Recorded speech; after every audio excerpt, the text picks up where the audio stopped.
You're hearing that, right?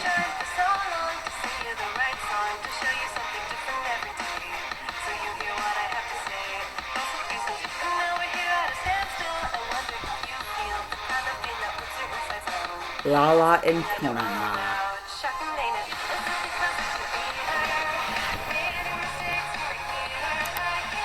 My first little venture into something I call Maverick and Renegade Gamming. A little thing where I pull back the curtain and basically just like, what if I had the ability to do this? And I did this, and it happened. For example, this game, where, well, I'll wait for the song to finish for me to explain the plot.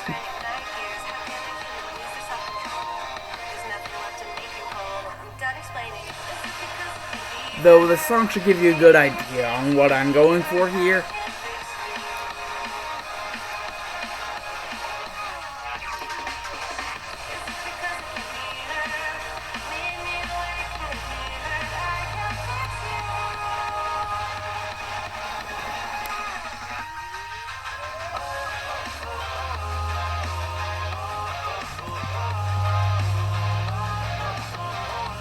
Autoplay. Yeah, autoplay is off.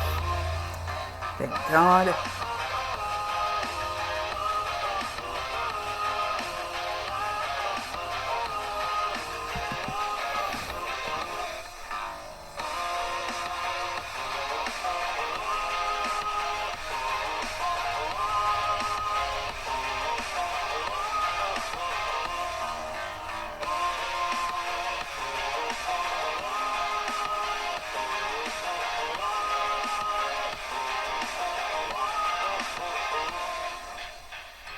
This is what happens when you leave it to somebody else.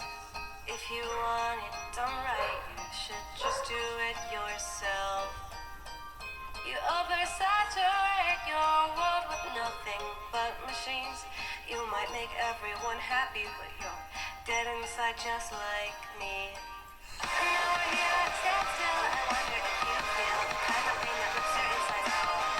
That's something I know all about. Shocking, ain't it? We have a lot more in common than you ever come with. It's like we're the secrets of being human. We both don't know what we can do. This is because it can be hurt.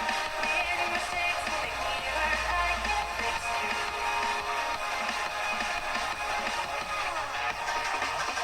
This is because it can be hurt. Lead me awake and make me hurt. I can't fix you.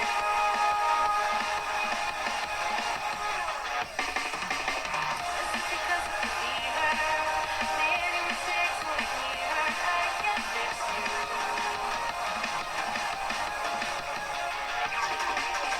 This is because it can be hurt. Lead me awake and make me hurt. I can't fix you.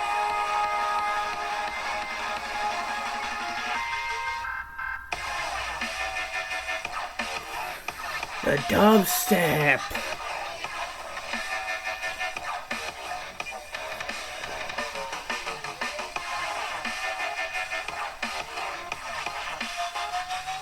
It's like somebody brought Skrillex on board. Skrillex.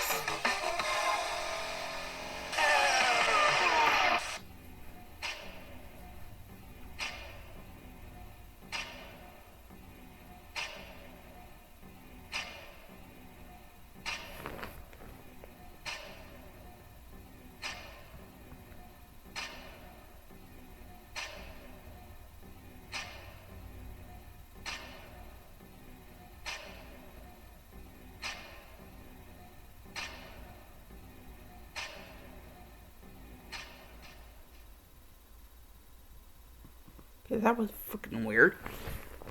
Anyways, now that I know that autoplay is off, thank God.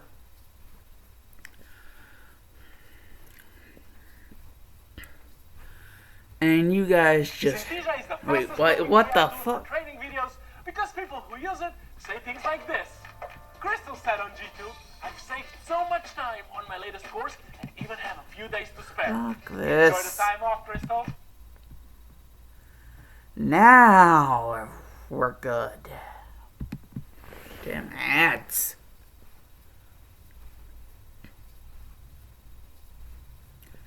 Don't they get it? I don't care. Anyways, yes, you read that title right. Hoping you read the title before on this. This will be in the horror genre, and well, this will kind of have a little bit of everything vibe in it. Even the more recent games like Poppy Playtime.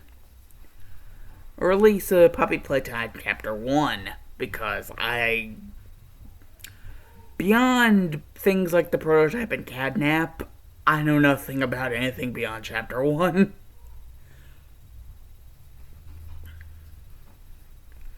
Because Huggy Wuggy and Poppy were in Chapter 1. I know about them. A bit, but beyond Catnap and the prototype, and this guy that I cannot remember the life of, who's supposed to be the evil mastermind, but I cannot remember the life of, for the life of me. So, yeah. Beyond that, I cannot remember jack shit.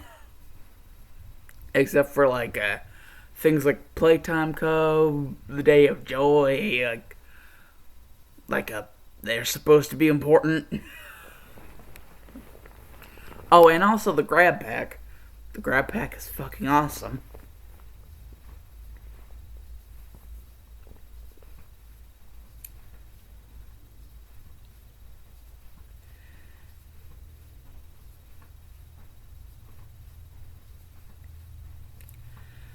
So,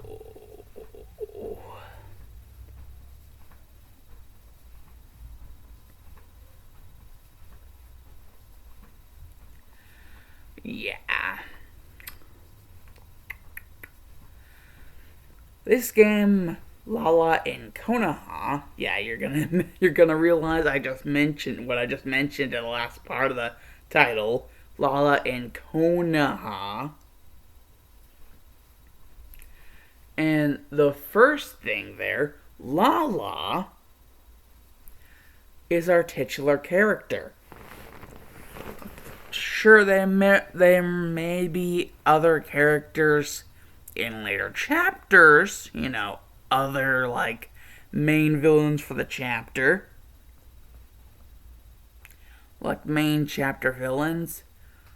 Kind of how, like, Sammy Lawrence was the main chapter villain for Chapter 2 of Bendy and Ink Machine.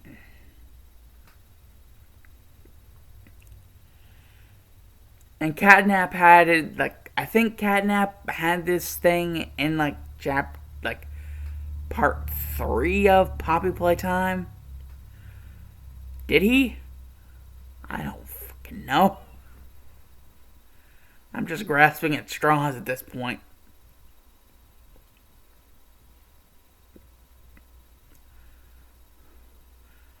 So yeah, like, considering the indie horror series, like, not really series, but oh yeah, I remember, indie horror scene. Like, considering that, this game kind of has a little bit of everything. It's kind of like a hodgepodge game. Kind of like a Where's Waldo of horror.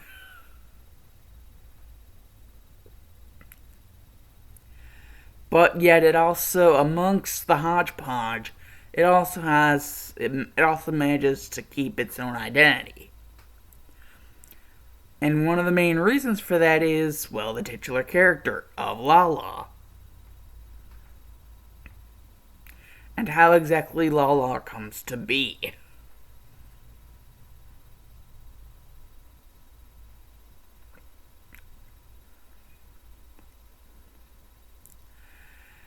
and the reason why she even comes to be in the first place. Actually, there's several reasons why, and none of them are good. Well, I can't say none of them are good. There might be a little bit of good in there, but it is definitely overshadowed by a lot of bad that is in there. The many reasons why she is to be.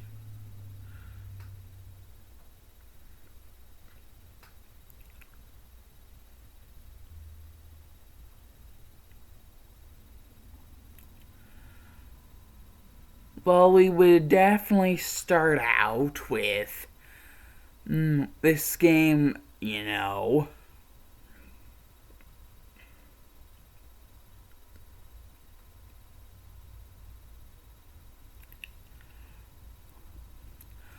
this game firmly establishing that it is not of the actual Naruto lore. It is its own lore, and any Naruto lore that it may show is made in its own style, so there is definitely some wiggle room onto what actually did happen in the story of Naruto and what happens here. Basically, safe to say, yeah, this game messes with the story of Naruto a lot. Considering what exactly happens.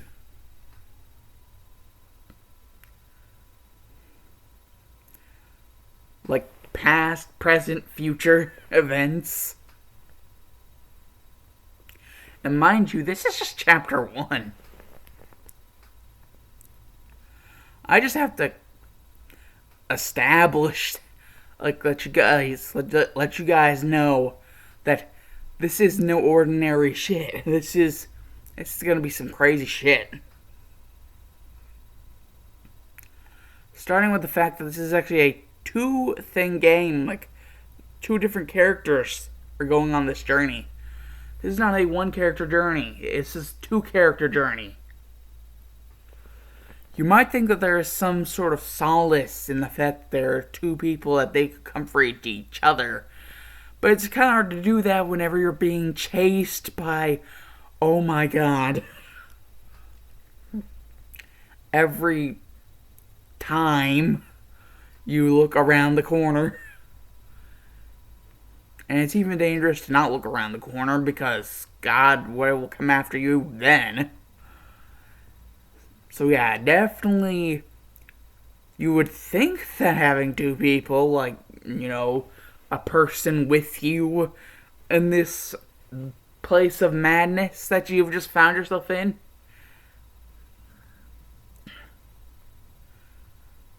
For reasons that will be discussed, don't worry about that. But, yeah, no solace. Because, Lala is not about that. Lala is not about giving her victims solace at all before they die. Because, oh my god, will they?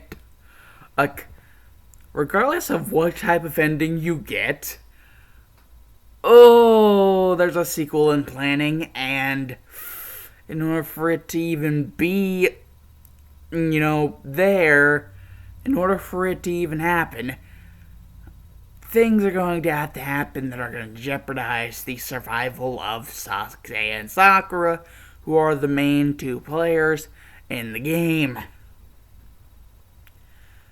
And why I say main 2 players is because they're the only, after chapter 1, they're the only people you play as. Sasuke and Sakura, as in kid Sasuke and Sakura. Whenever Sasuke was still in the leaf. Just, this game actually takes place right around the time, right around the time that Tsunade, becomes inducted into her position as Hokage. Right around that time is whenever this game takes place. well, first takes place, actually, because that's whenever Chapter 1 starts. Like, maybe like a week after Tsunade's introduction as Hokage. Maybe a week or a week and a half after. That's whenever it actually starts. You know, those events. And to remind you, that's whenever Chapter 1 starts, not all the chapters after where Sasuke and Sakura. Because Sasuke and Sakura, you play as them in chapters 2 through 5. But in chapter 1, you play as Naruto, going about his merry way through the village until he sees something irregular.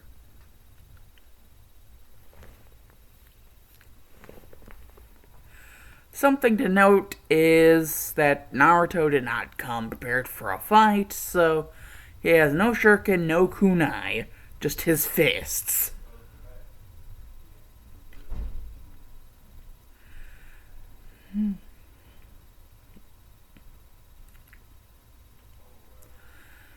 So, whenever he realizes a building that didn't seem to be there before, but then again,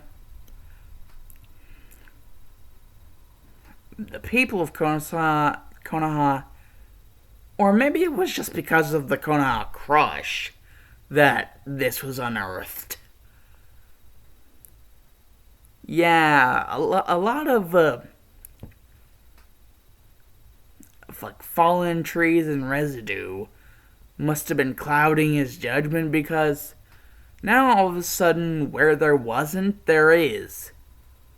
The site of a looming factory made of metal, brickwork, and, well, what looks to be red velvet fabric. And strewn all across that are neon lighting.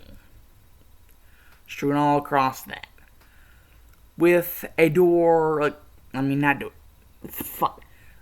a wooden sign, clearly showing its age, just barely hanging above the door, with the words Blacklight Entertainment on it. Clearly showing that this building is in major disrepair.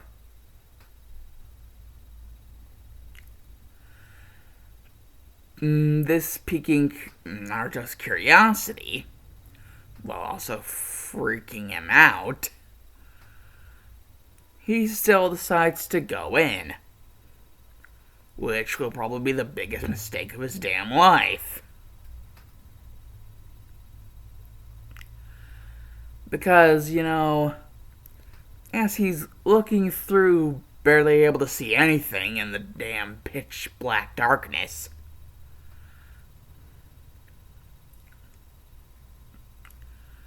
he's barely able to see in front of him, barely able to see his hand in this darkness.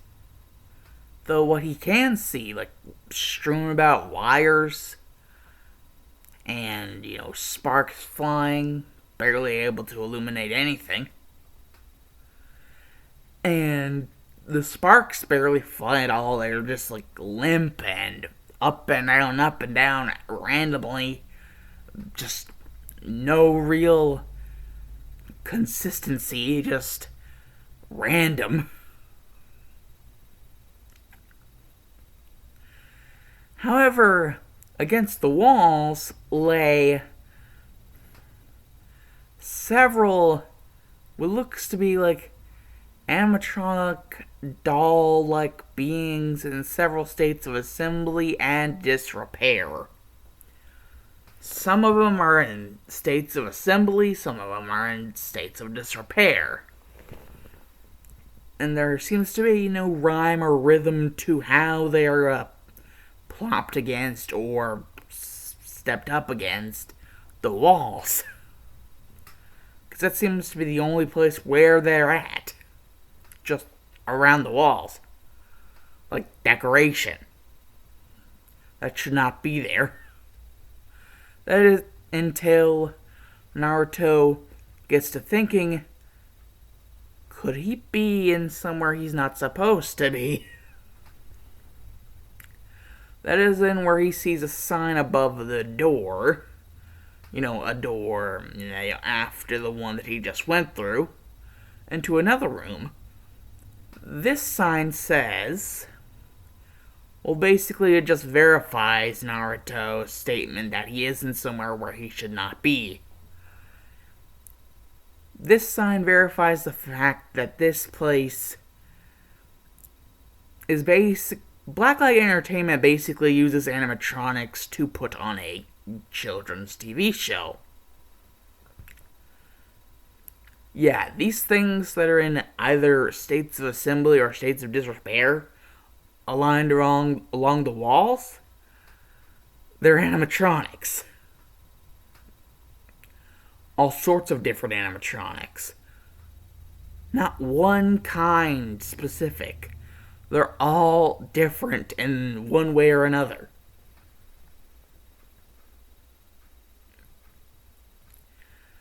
And, well, Naruto becomes dizzy, so he goes into the wrong door, thinking he's going outside, but in all reality, he just opened the door that he, just saw the sign above, telling him where he actually was.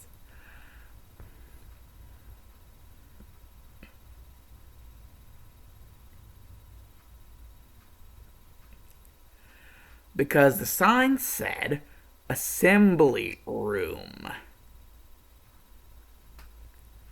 That's how Naruto figured out what all of this meant.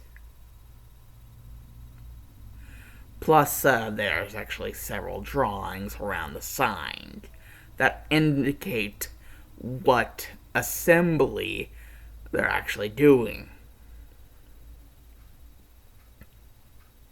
And why they're doing it. That's how Naruto figured out what all of that meant.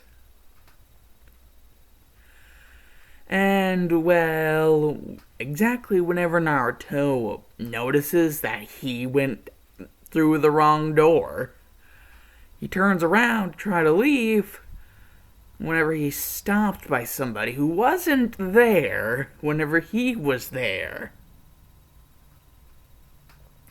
Either that, or they're really good in hiding in shadows. Which there shouldn't be any shadows, because that room was way too damn dark to make any sort of shadows, unless it was the shadows of the freaking sparks. But that's just random.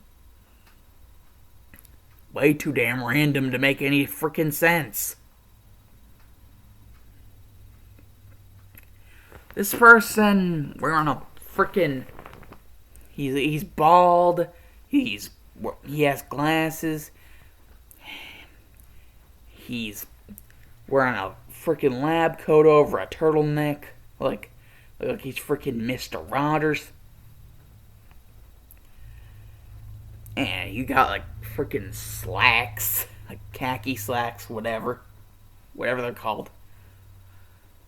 And like he's got all sleek and shiny shoes. Like he's some sort of important person. And then he sees a tag on his shirt that says, well, before he's able to actually read it proper, the dude introduces himself, for the tag. He introduces himself as Oliver Stride, CEO of Blacklight Entertainment, which you just entered the factory of, young man. Now, I insist you must see our latest innovation.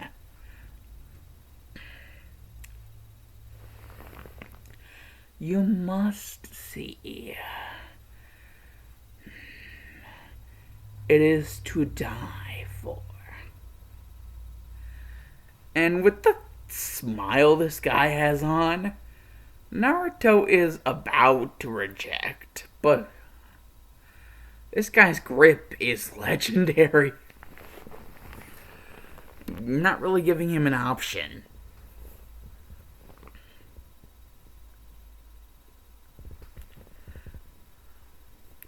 As he's basically, dragged into some room. He sees a sign above the door saying that yet another assembly room. But this one seems to have a workbench, and on it seems to be a big old pile of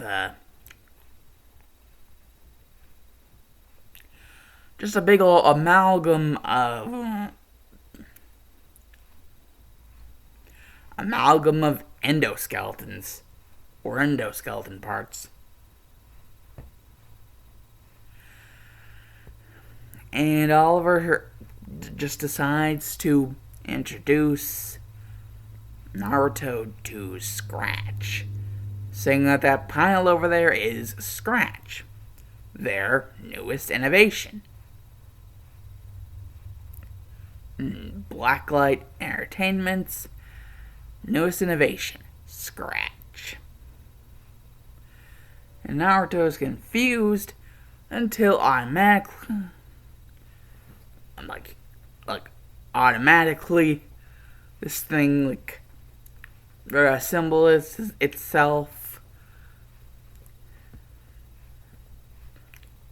into some freakish form as it lunges at Naruto faster than he can react and wraps around him, and Naruto can just hear a metallic voice saying something about an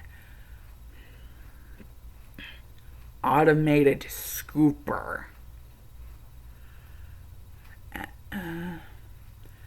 And, well, he can just hear a crack as now he feels himself bleeding out very fast because he just got scooped into. And it's now currently the wires and all the different parts are just going through it, the insides of his body, searching for, are they going inside his brain? And then what looks to be the face of Scratch locks onto Naruto's face, giving it the appearance as if Naruto's face, Scratch's face, is Naruto's face. And now it begins to become wrapped on the inside and outside even more until there just opens up a bunch of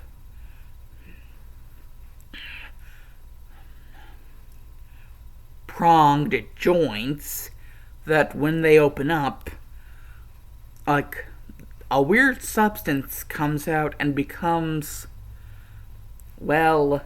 knitted together and solidifies into the substance that creates Lala, a doll-like animatronic. And inside of Lala lays Naruto. He's not alive, but not dead either. Because, unbeknownst to Oliver Stride, the light of Naruto's eyes has not faded beneath the light of Lala's, and thus the light of the animatronic mechanism that is Scratch.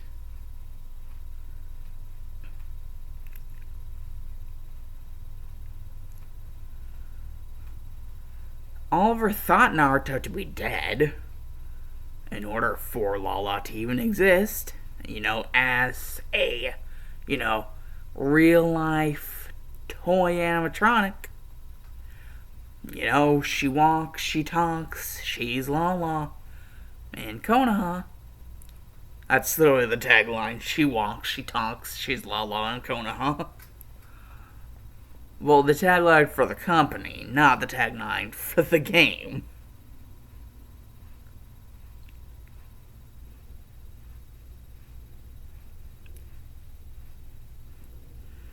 Instead of walks and talks, it's actually kills and thrills. Because, thriller night. And kills because, horror game here. I don't care if it's independent or not, it's still a horror game.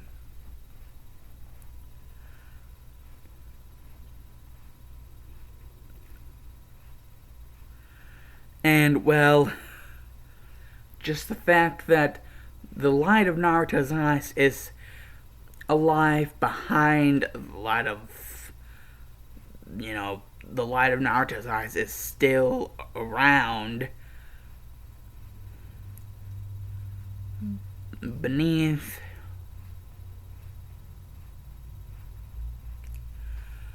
Both of their lights are still on.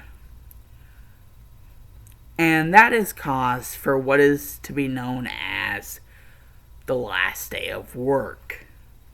Which is literally the last day of work. Like, the last day before retirement for a lot of these original workers. A lot of these workers were originally responsible for all of the mechanisms and all of the inner workings of what would eventually become Lala. The last day of work for these people, it was this day. Little did they know that it would also be the last day of their lives. So yeah, things like the Bite of 87, the Joy of Creation, the Bite of 87, the Day of Creation, and the start of the loops. Whenever considering, Bendy the Ink Machine games. Like the Bendy games.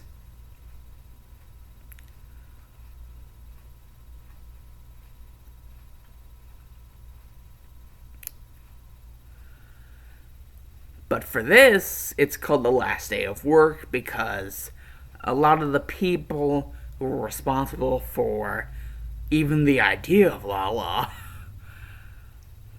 were working in a certain room whenever it was the last day of their retirement because they were about to leave because it was their last day.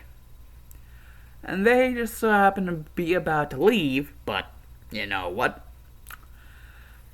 All of the electronically powered doors at the time, they locked by themselves. Or at least that's what the people thought. But no, that's just the neural interface of Lala accessing the doors and making them lock. Yeah, if you don't know, the complexity of Scratch makes Lala have a lot of power that was not intended. Oliver did not want her to have this kind of power. But whenever you make something as complex as what... Well, Oliver was not prepared for what the kind of beast that he and the others had created. Plus, in doing this to Naruto, he messed with the prophecy of the Child of Prophecy. And that ended up making Lala super powerful. Yeah, a vengeful spirit with superpowers. Enough power to freaking lock your electrically powered doors. And even the stuff that should have unlocked them, whenever that was tried to use, that just ended up shocking them to death. The people that tried to use that shit. They just got shocked to death. And, well, Lala, her eyes just ended up glowing red. And the moment that happened, all of the animatronics that had been worked on by the people there. I mean, they didn't just work on Lala. They had been working on other animatronics before her. And those animatronics came to life and helped Lala go on a killing spree. Because they were also in that room, the animatronics. Because to those people in that room, those animatronics were like accomplishments to them. Yeah, these people don't know when to take a hint. Do not treat these things as accomplishments. You will pay for it. Especially because of the fact that your boss literally fucked with the prophecy.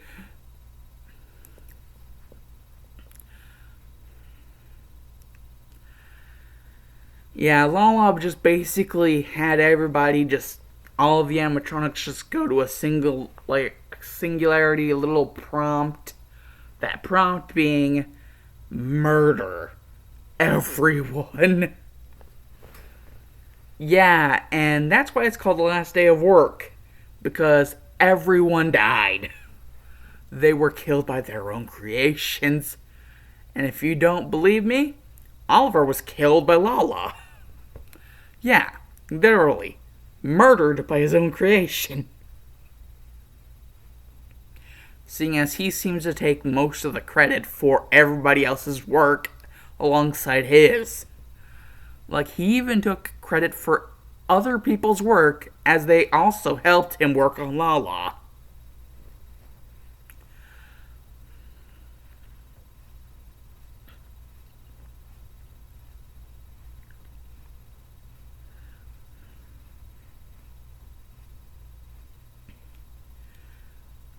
And it's also heard another person screaming before Lala goes after them. But that's whenever the chapter ends. We don't get to see what happens to that person. We don't even get to see that person at all. We just get to hear them scream before Lala lunges after them and the chapter fades to black. Going into chapter 2. Presuming you're not in one of those phases where you have to wait for the chapter to come to you. Yeah, like the Bendy series.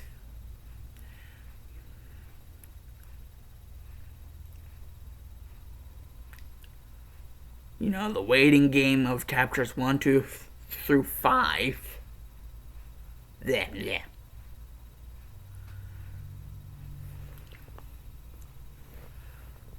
And basically, chapter 2 takes place 1 year and 3 months later. That is how long the village has basically put this into stagnation. Until Tsunade basically puts her foot down and says, enough, I'm not taking this any longer. You can go fuck off. I'm telling the people about the fact that Naruto is missing if they haven't already noticed that themselves. His real friends would have already noticed, but I'm telling everyone else as well. And the elders and the civilian council, they do not like this. But the Shinobi Council are like, thank you, and Hokage. Thank you. Good job, Hokage. Sama.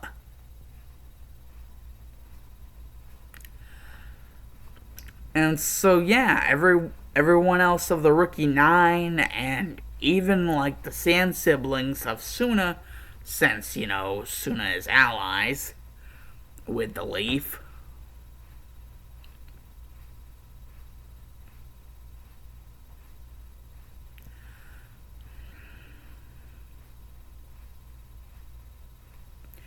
So we just cut to, well, in, you know, Team 7's usual training ground, where, you know, Sasuke is freaking trembling like a leaf, and Sakura isn't doing too much better. It's sort of like in the Forest of Death whenever they were going against Orochimaru. Sasuke literally had to stab himself in order to move out of the way. Like Orochimaru was freaking 50 Cent for their second.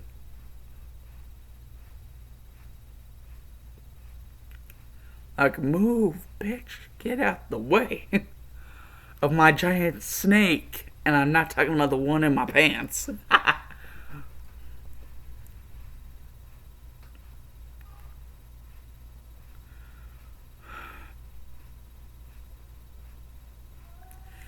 So,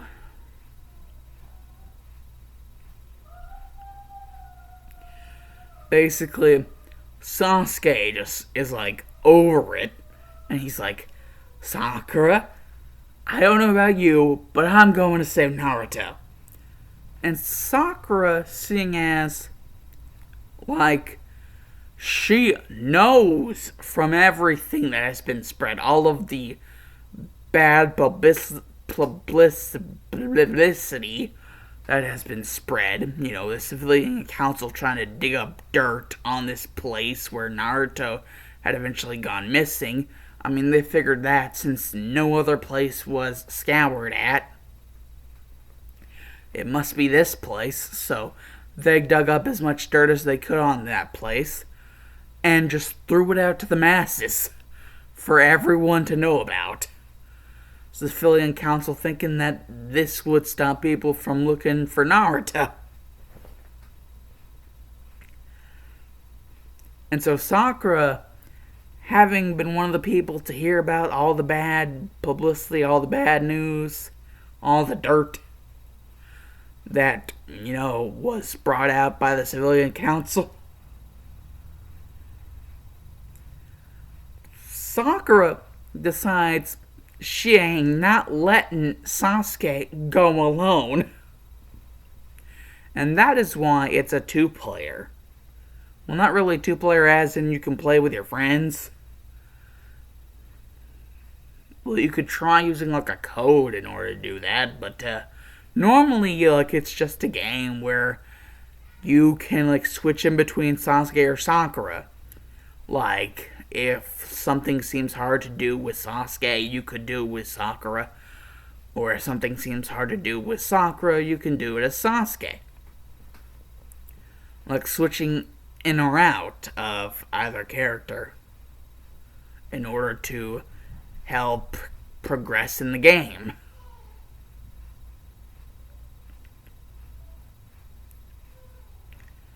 I imagine the game Lala and Konoha acting like, you know, Bendy and Ink Machine and Poppy Playtime act. Unlike the FNAF series until, like, freaking Security Breach, these are, like, expansive, like, chapter-based games.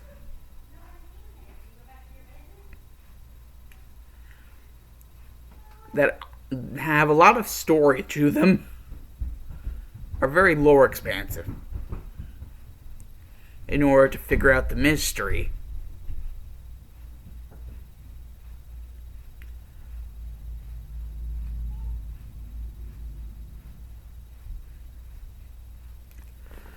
So basically, Chapter 2 is whenever Sasuke and Sakura come into play.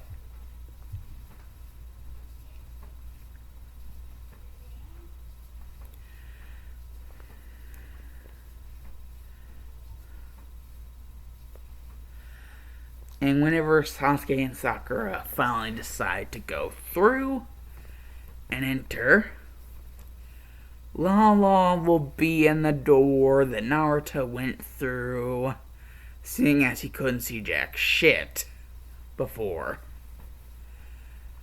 She will be floating, not standing, floating in that doorway, specifically. You know, being like, come play with me. Yeah. Psycho.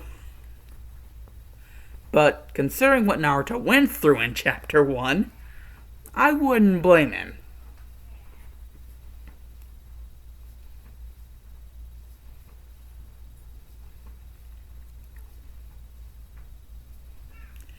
Plus, he's also linked up with a hostile amalgamation of, like, endoskeleton parts that, like, neural interfaced with his freaking brain. And he's kind of, like, in a phase in between life and death. Constantly. Yeah, that has to be extremely painful. Like, at all times.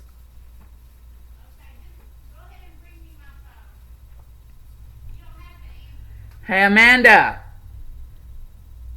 Hey, Amanda! I want you to know something.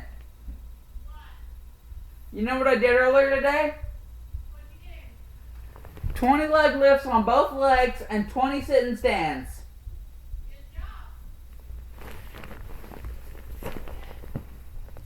I just had to tell Amanda that.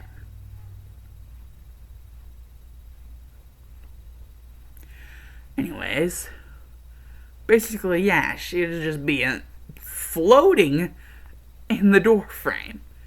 And she would just be like, come play with me. And she would just, scamper off deeper into the darkness, the madness. As, you would have to follow her.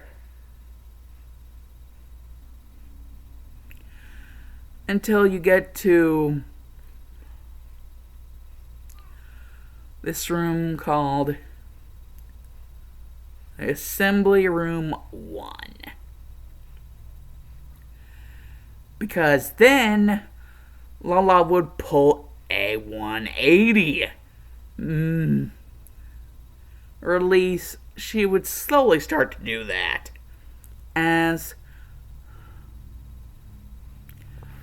you would hear something like an animatronic, a deep animatronic purr, sounding like a voice saying nocturnal mode activated. And as soon as you would enter a room called the dollhouse, the lights of the dollhouse, not long after entering it, all the lights would turn off. And then you would see what the nocturnal mode was.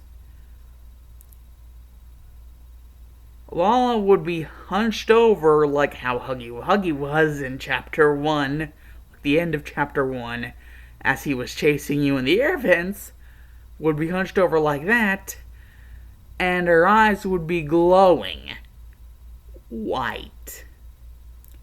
Like some sort of fucking night vision.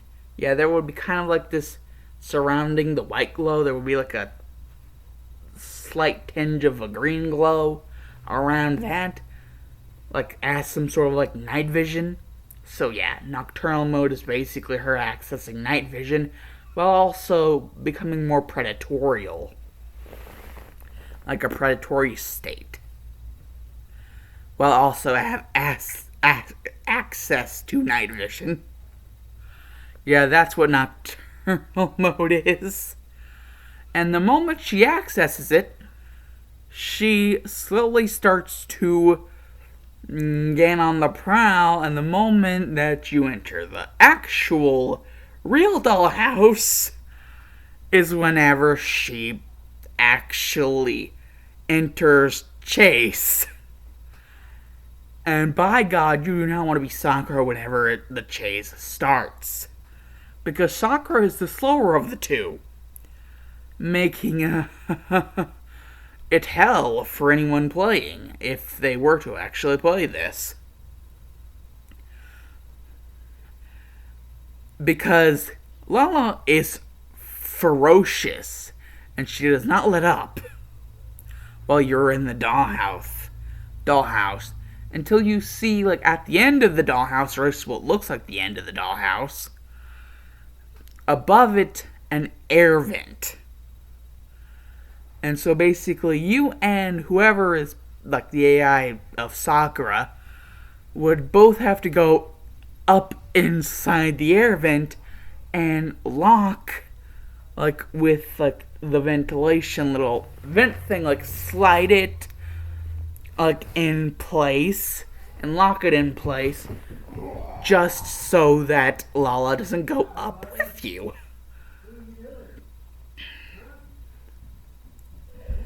Because unlike, in later times, she will not have the knowledge of just busting through things like she's Stone Cold freaking Steve Austin. No, in this she's less likely to just do that. In this she's crap. You're behind something, so I can't get to you. But later on, no, she'll just barrel through like she's Stone Cold Steve Austin. Coming to kick your ass. You open up a can of whoop ass. And then kill you. Or kill you while kicking your ass.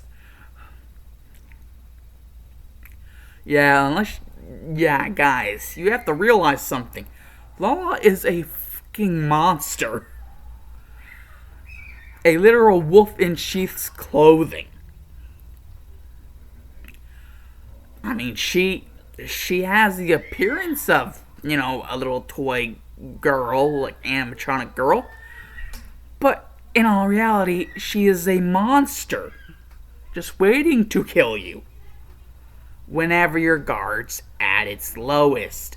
Or whenever you're at your most fatigued, unable to fight back. But in the meantime, she'll play along.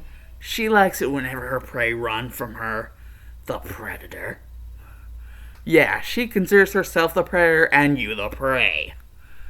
Which is why she would start out this stupid, not knowing that she can just bust through, that she is really that powerful.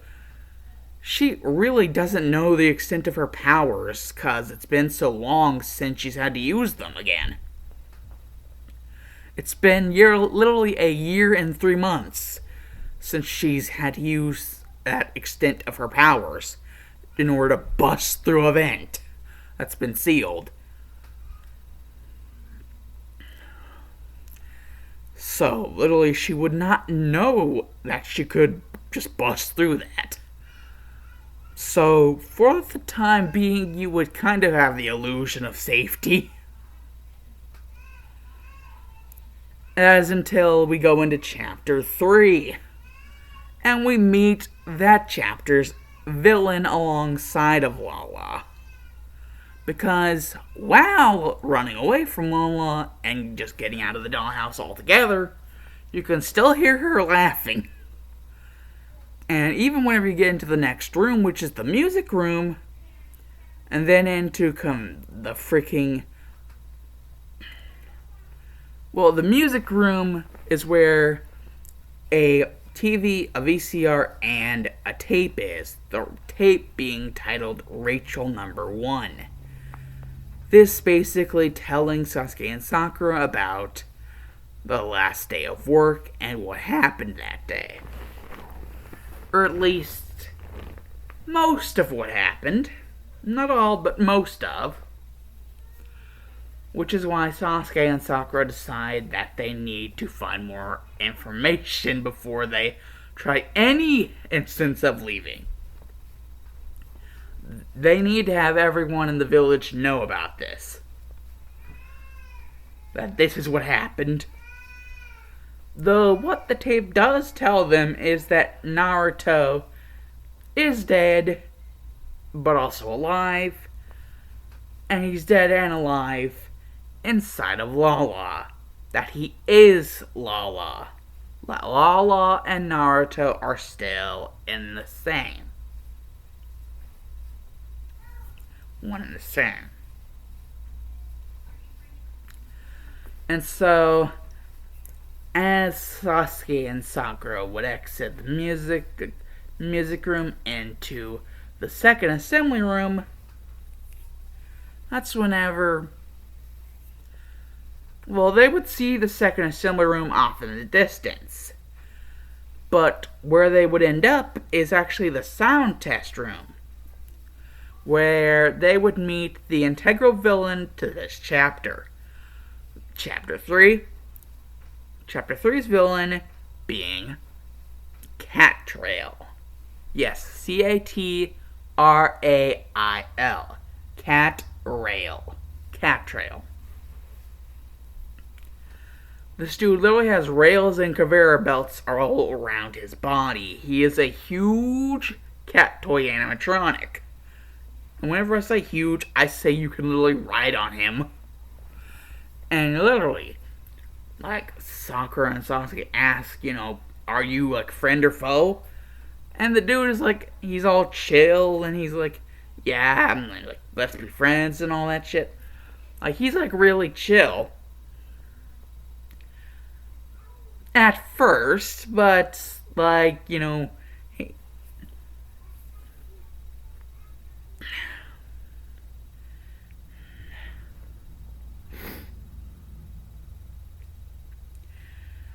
Catrail, he kinda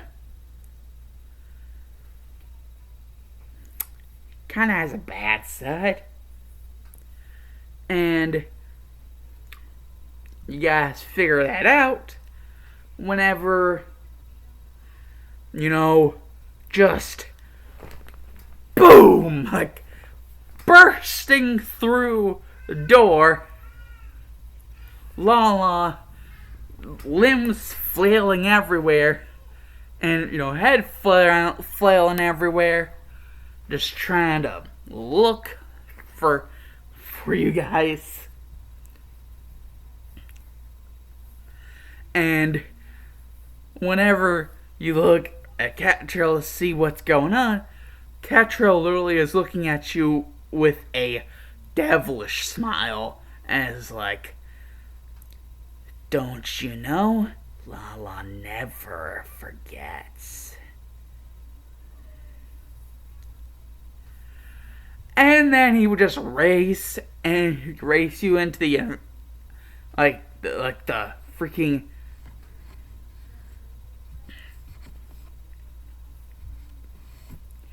furnace room. And then Sakura, seeing a loose panel, well,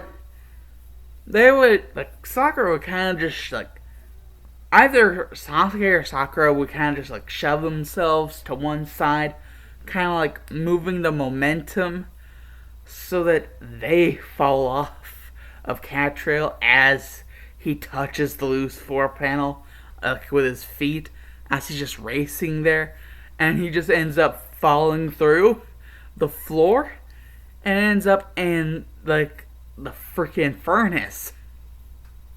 Like the incinerator. And Sakura just sees that she's right next to a lever, and she pushes it down, and it turns out that was the activation for the incinerator, killing Catrail. So yeah, the same chapter he's introduced, he's also killed.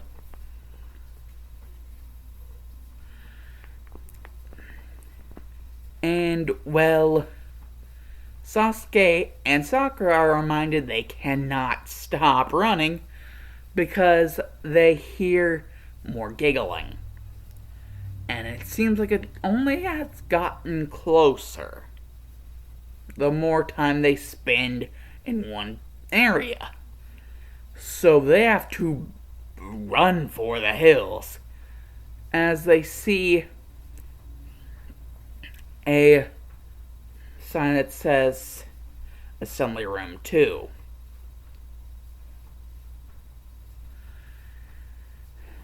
As they go through all that, eventually ending Chapter 3 and opening up Chapter 4 whenever they see a door labeled Circus. And they go through that, seeing what exactly the door promised. A circus inside of the factory. With an animatronic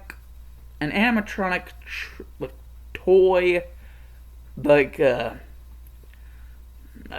thing, ringmaster, named Freud. And Freud at first is actually even more friendly than Catrail. He actually means it whenever he's trying to be friends.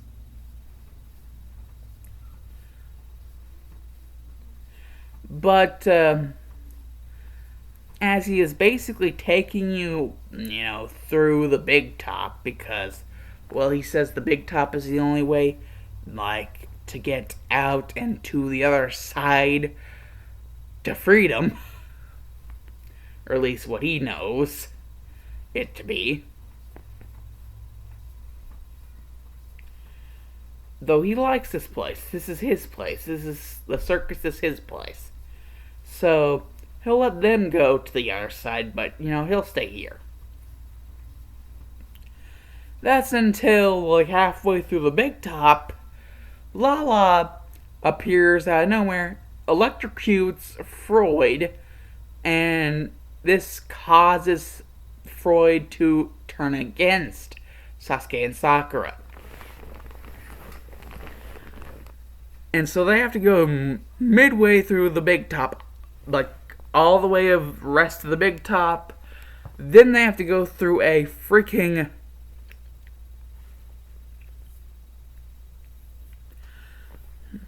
funhouse of mirrors. And lastly, the Tunnel of Love, which they basically duck underneath the water.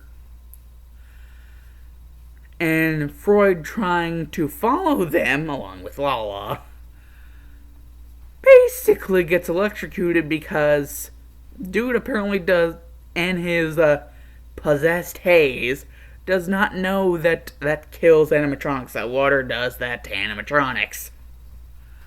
And since Lala is basically floating, the water doesn't touch her.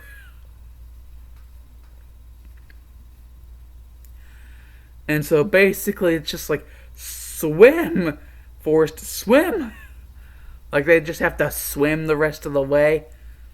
And if you indeed look back, whenever you get to the end of the Tunnel of Love, you would see that Lala never followed you to begin with.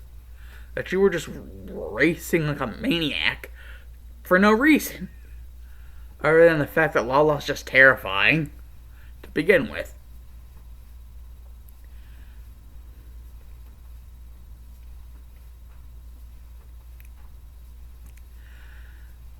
And basically, at the end of the Tunnel of Love, there is a door that will lead them to the last assembly room, Assembly Room 3. And thus, after getting to the Assembly Room 3, that would end Chapter 4. And so, Chapter 5, the final chapter, would start whenever Sasuke and Sakura would,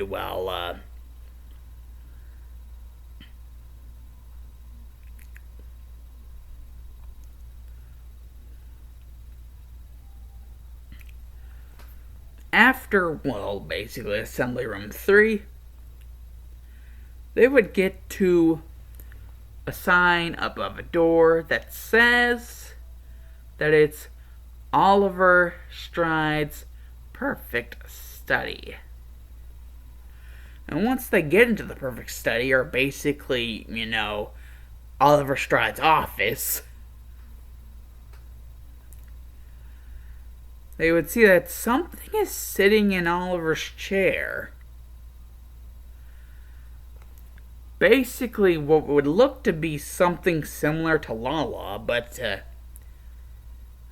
with different features. This thing would literally talk to you, but not in a threatening way. It would say that its name was Rachel, and that from the looks on their faces, they found the tape.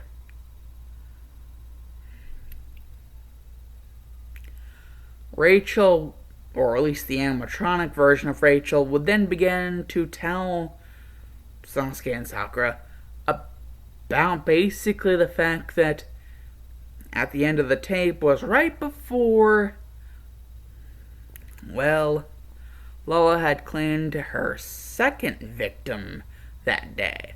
She didn't just claim one, she claimed two victims, both of them being of the Stride family. The second victim, the one who had screamed,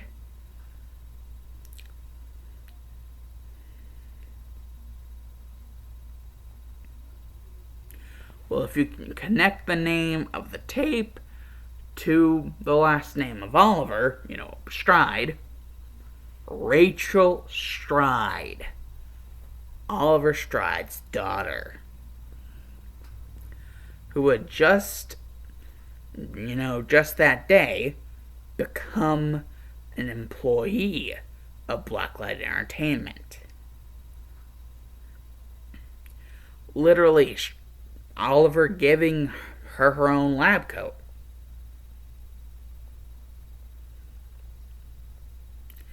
And that's what set Lala off onto Rachel after killing Oliver. Because what they didn't hear is Rachel asking Lala why she was doing this, and Lala responding with a simple word: traitor. And, well, basically, Rachel would explain that whenever they were human, Naruto, who is now Lala, and, Rachel, who, before she became this, the original Rachel, whenever Naruto was in the orphanage, he did have one friend, but their friendship had to be kept a secret, or else his friend would have been treated badly as well. That's why they kept their friendship a secret.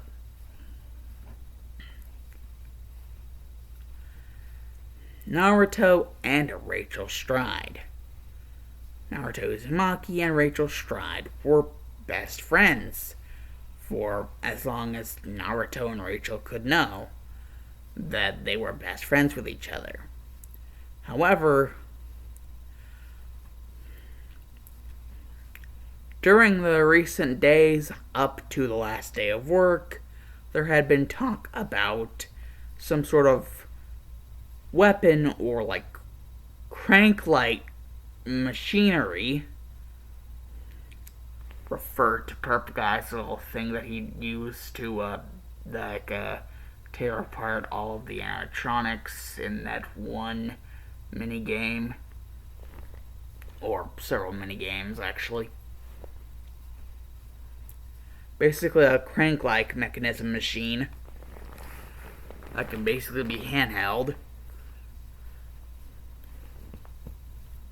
And at the same time that he put the coat on her is the time when Oliver entrusted her with the machine. And the moment Lala saw the machine, that is why she called Rachel a traitor.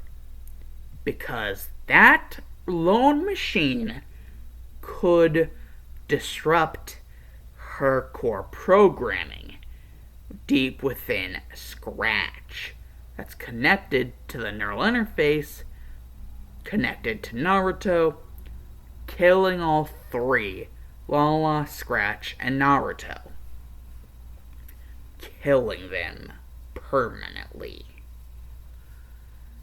If the code of the neural interface was ever disrupted by something like what was given to her, that basically Lala would be gone for good. GFG. And so, seeing, Rachel with that thing in her hand, Lala there was one word that went through her mind whenever she saw that. Traitor. That is why Rachel Stride was her second kill that day.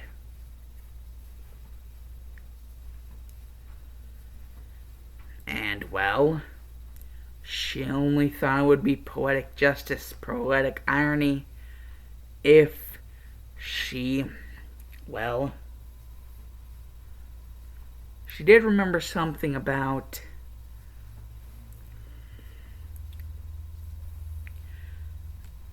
Scratch that had joined Naruto with what was now Lala, was only one half of the original Scratch. There's actually another half of him, or it, somewhere else in the factory. And, well, Lala found this other half.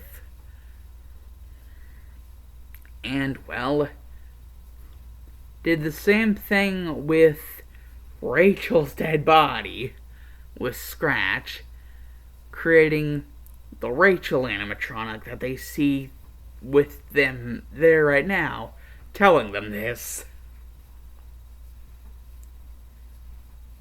And another thing, Rachel actually tells them, well, the Rachel animatronic actually tells them that she still has the mechanism that Lala must have forgot,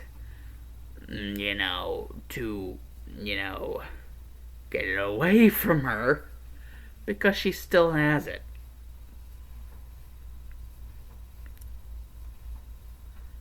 Maybe it's just a test to see if she's an actual traitor or not.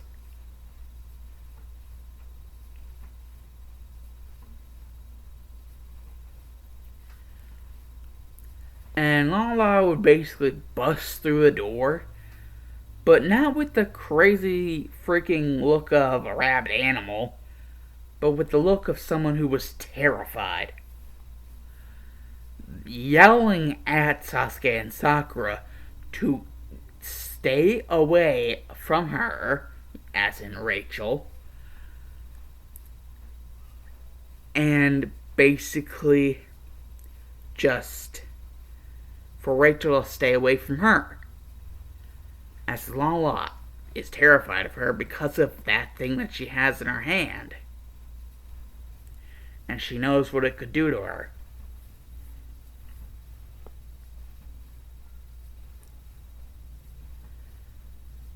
However, it seems to be too late, as Rachel sprang to life with the reflexes that Scratch had given her, and latched on to Lala, and hooking the crank into the back mechanism of Lala's body, and cranking non-stop, as everything seemed to tear apart the deeper Rachel went into Lala's core mechanism of her core programming, finally ending the nightmare, as with Lala finally down and out,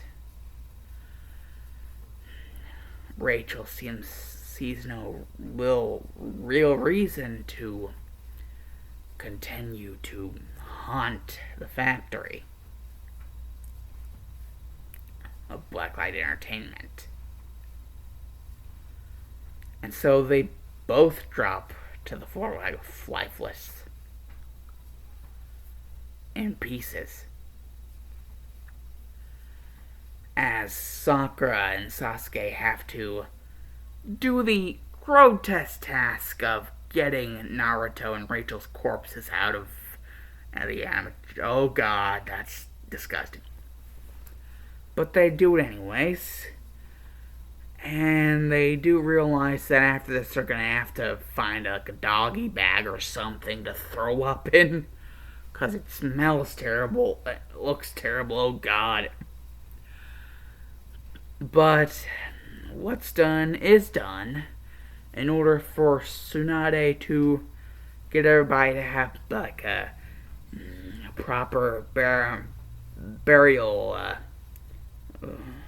ceremony for both of them, both Naruto Uzumaki and Rachel Stride. Two young souls who did not deserve the fate that they got.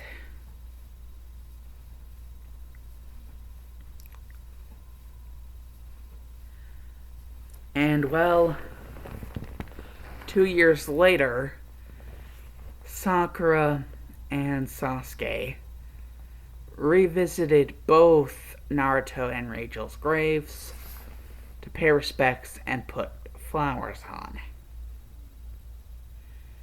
It was around the fall time when they did this. You know, the time of fall. You know, autumn, whatever. And well, after doing this, they, decide to visit the Stride clan compound.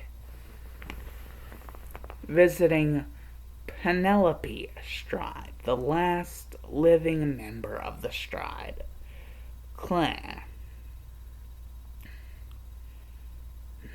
Telling them that her sons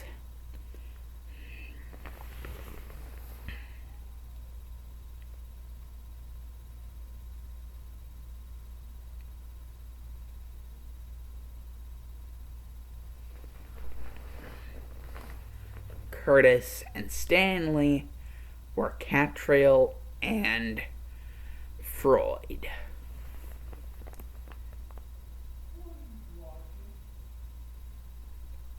That those two were also tragic. Basically tragic happenstance of the factory. Though she helped to rebrand to get the bad PR off of the factory, as she would remake it into something new and better than it was before, without her husband, Oliver Stride, manning it, as she had known about his declining mental state, but he had threatened her to say nothing about it, or else he would go into drastic measures. After Sasuke and Sakura's visit had ended,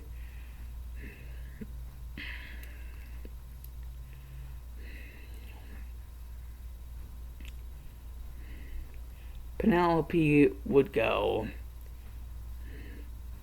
to find the factory to start the project of rebranding everything. First off, with cleaning the mess that was the exterior and then the interior of the factory itself.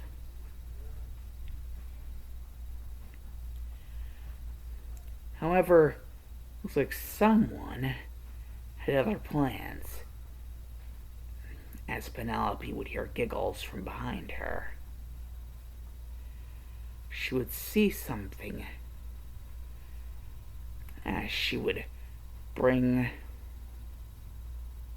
with her tools as she would go to start her project of fixing the factory. She would recognize that something was inside the toolbox with everything else. The Rachel doll. However, it looked like something else was there, but it had left. Then the giggles would return again. And then the voice. I don't think so.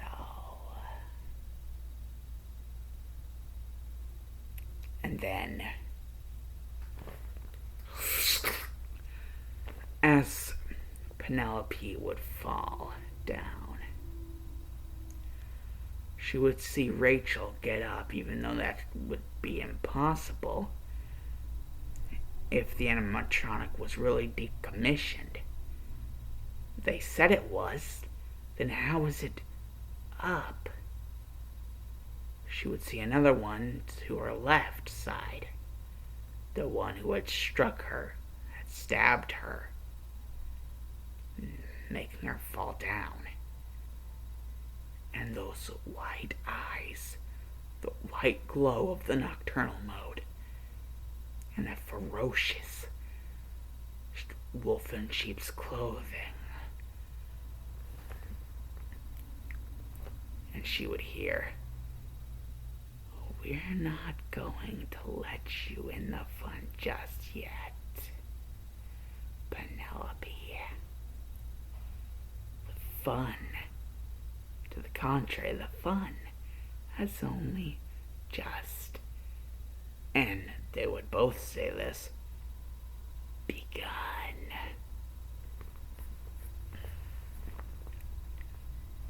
As the screen would then fade to black with writing saying,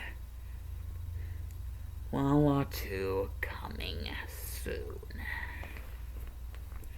So yeah, guys, that was Lala and Konoha. Hope you guys liked it.